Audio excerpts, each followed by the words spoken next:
Good morning, dear students. Welcome to the social science class. So students, as you all know, in the last class we started this chapter, industries. So to begin with, we discussed the meaning of industries, what are industries. Then we also tried to analyze industries as a secondary sector activity. And at the end, we discussed the various classifications of industries, right? So students, before moving with today's class, let us first do a quick recapitulation of the topics which we discussed in our last class. Alright? So students, meaning of industries. So do you all remember what is the meaning of industries? So industry basically refers to the economic activities which are primarily concerned with three things, right? Production of goods, that means manufacturing of goods, then extraction of minerals and provision of services. And students, why are industries considered as a secondary sector activity? Because it produces the final output after using the raw materials which are produced through the process of agriculture, right? We all know that agriculture is a primary sector activity. Whatever agriculture produces, it is the natural product, and those natural products are later on used by the industries to produce the finished product or the final product. That is why it is known as a secondary sector activity, right? And then students, classification of industries. So we came to know that industries are classified on the basis of the raw materials that it uses, on the basis of its size, and on the basis of ownership. So as far as raw materials are concerned, industries are divided into agro-based industries, mineral-based industries, marine-based industries, and forest-based industries. And on the basis of size, industries are classified as small-scale industries and large-scale industries. So what are small-scale industries? Those industries where the amount of capital investment or where the money investment is very less, where number of laborers that is employed, it is very less, and where the volume of production also is less. And here very simple machines are used. Sometimes no machine is used, only human labor is used in small scale industries. Whereas in large scale industries, the number of laborers employed is very huge, and also heavy machineries are used, complex machineries are used, right? The amount of investment is very, very huge, and also the volume of production is very, very high, right? So students, this is how industries are classified on the basis of their size. Now coming to how industries are classified on the basis of their ownership. So students, industries are also classified on the basis of who owns them. So if industries are owned by private individuals, those are known as private sector industries. For example, Reliance, Tata, etc. If industries are owned and operated by the government, those are known as public sector or government sector industries. For example, oil, ONGC, then HPCL, BPCL, then Hindustan Aeronautics Limited, etc. And students, then there are industries which are jointly owned and operated by both government and private individuals. Those are known as joint sector industries. Example is Maruti Suzuki Limited. And students, we also have cooperative sector industries which are owned and operated by the producers and suppliers of raw materials themselves by joining hands with the workers, right? So this is how industries are classified on the basis of ownership. Private sector industries, public sector industries, joint sector industries, and cooperative sector industries, right? So this is what we have discussed in the last class. So now let us proceed to today's class. So students, these are the topics which we are going to cover in today's class. First, we will try to understand the various factors that affect the location of industries. If you want to set up an industry, what are the factors that will affect your decision, or what are the factors that will determine your decision of setting up the industry? Where will you set up the industry, right? Then we will discuss about one concept, that is industrial system, and after that we will discuss about another concept, that is industrial regions. Okay, so students, these are your learning outcomes. You all will be able to get an insight or you all will be able to get an idea about what are the various factors that determines the location of industries, how to choose the location, where to set up an industry. Then students, you all will also be able to understand the meaning of industrial system, what an industrial system is, and determine the various industrial regions in the world, not just in India and also in the world. Okay. So students, factors affecting location of industries. Being a wise human being, if you are trying or if you are willing to set up an industry, there are various factors that will impact your decision, right? The first factor that will affect your decision of setting up an industry is the raw materials. Raw materials means the inputs, the labor, then the money, then the workers, isn't it? So everything which is required in the production process, the raw materials. So you will choose a place where the raw materials are easily available. Not just they are easily available, but they should be cheap also. That means the cost should be less, right? Because the ultimate motive of a person is to make profit, is to make more and more money. So he will choose such a place where the cost of the raw materials is very less and the raw materials are abundantly available, right? Fuel and power. So you will choose a place where there is abundant supply of fuel and power. Also, you will choose a place where the transportation system is very good. The transportation system and transportation, not just transportation, communication also is very smooth, okay, and where the things can be transported very easily, and the cost of transportation should also be cheap, right? Site and land, the quality of the place, the environment, right? Labor. So you will choose a place where there is where the laborers are easily available and where the wages of the laborers is very, very less. That means a place where you can get cheap and abundant supply of labor. Then market. So students, if you are deciding to set up an industry, you will obviously choose a place which is nearby the market so that you have to incur less transportation cost. What if you are setting up an industry in the remote place, in the backward area? So if it is too far from the marketplace, you will have to incur a huge cost on the transportation, right? So you will choose a place which is nearby the market, which has close proximity with the market. Then capital. Capital means you will choose a place which is quite developed, where the investments can be made, etc., right? Government policies. So students, there are places where the government provides help to the various industries. The government provides them with subsidy. Subsidy means the government provides them with financial help, monetary help. Subsidized power is given. Free power, free electricity is given by the government to boost the industries, to encourage the industry. So you will definitely choose a place where such kind of government policies are available, right? So these are the various factors which will determine the location of industries. Understood? So students, now coming to industrial system.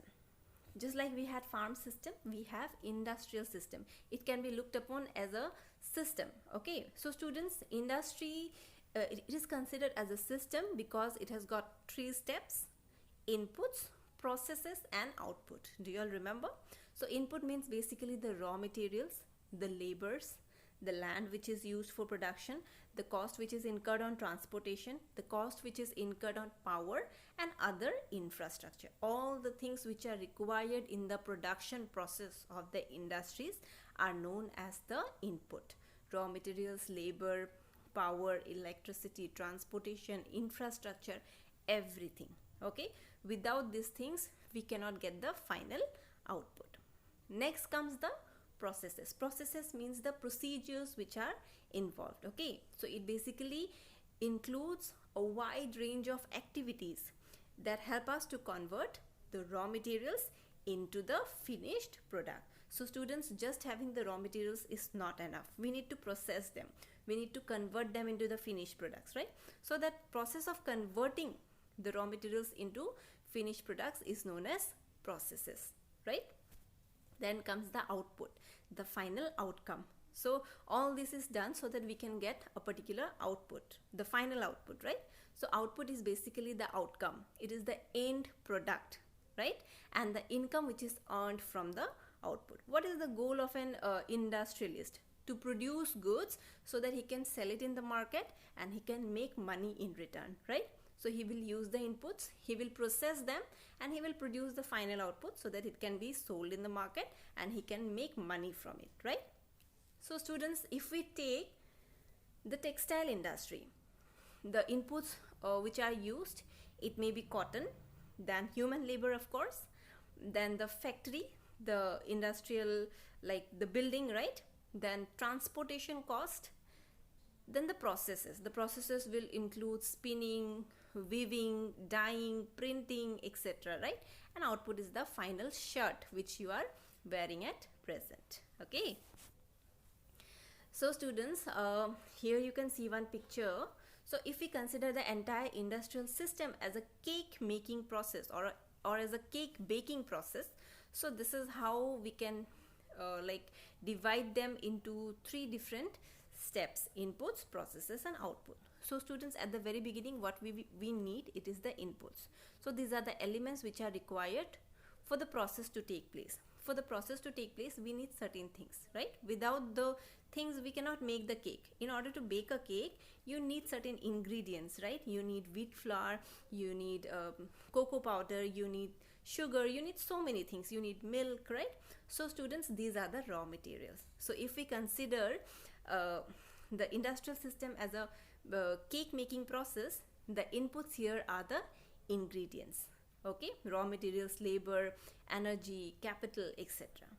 Then process is the method or the activities which are involved, which are used in making the cake. Similarly, in the industrial system, the processes, it involves the wide range of activities which are used or which are undertaken in order to convert the raw materials, or which are undertaken to convert the inputs into the output. Okay, so these are basically the activities which are involved in making the product, right? The final output, that is the cake. So in the industrial system, what is the final output? The final output, if it is the cotton textile industry we are talking about, then the final output will be the shirt. So you will use the raw materials, you will process it, and ultimately you will get the output. So it is the final or the finished product that is produced and sold to the customers. Also, sometimes everything is not sold, some stock is left, and sometimes some waste material is also left. So all these comes under the final output. Okay, in this way, an industrial system has been compared with the cake making process to help you all understand better. Okay, now coming to industrial regions of the world. So students, we all know that industries are located in different parts. So what are these industrial regions? Industrial regions are those regions where we can find a large number of industries together, where there are cluster of industries together. Just having one or two industries, one region is not called industrial region. For a region to be considered as industrial region, it should have cluster of industries. It should have a large number of industries together. Okay, so students, industrial regions emerge when a number of industries are located in close proximity with each other, when a large number of industries are located close to each other and they share the benefits of their closeness. Okay, for example, there is one industry, cotton textile industry. There is another industry, for example, students, for example, there are industries which are like which can benefit each other. Okay, suppose there are two industries. One industry is cotton textile industry and another industry deals with the production of machines. Those machines are useful in the production of shirts. So students, these two industries will benefit from each other. How they will benefit from each other? The industry which deals in the production of machines, that industry will sell its machines to the cotton textile industry, because the cotton textile industry, it requires the machines for the production of shirts, right? So if these two industries are located close to each other, they can be benefited from each other. This will save a lot of their transportation cost, right? So industrial regions are basically the regions where several industries are located together and they share the benefit of this closeness. Okay, so students, the major industrial regions which are found around the world are Eastern North America, then Western and Central Europe, then Eastern Europe and Eastern Asia. And mostly students, the industrial regions, they are located, or they are found to be located in the temperate areas, mostly near the seaports, okay, and especially near the coal fields.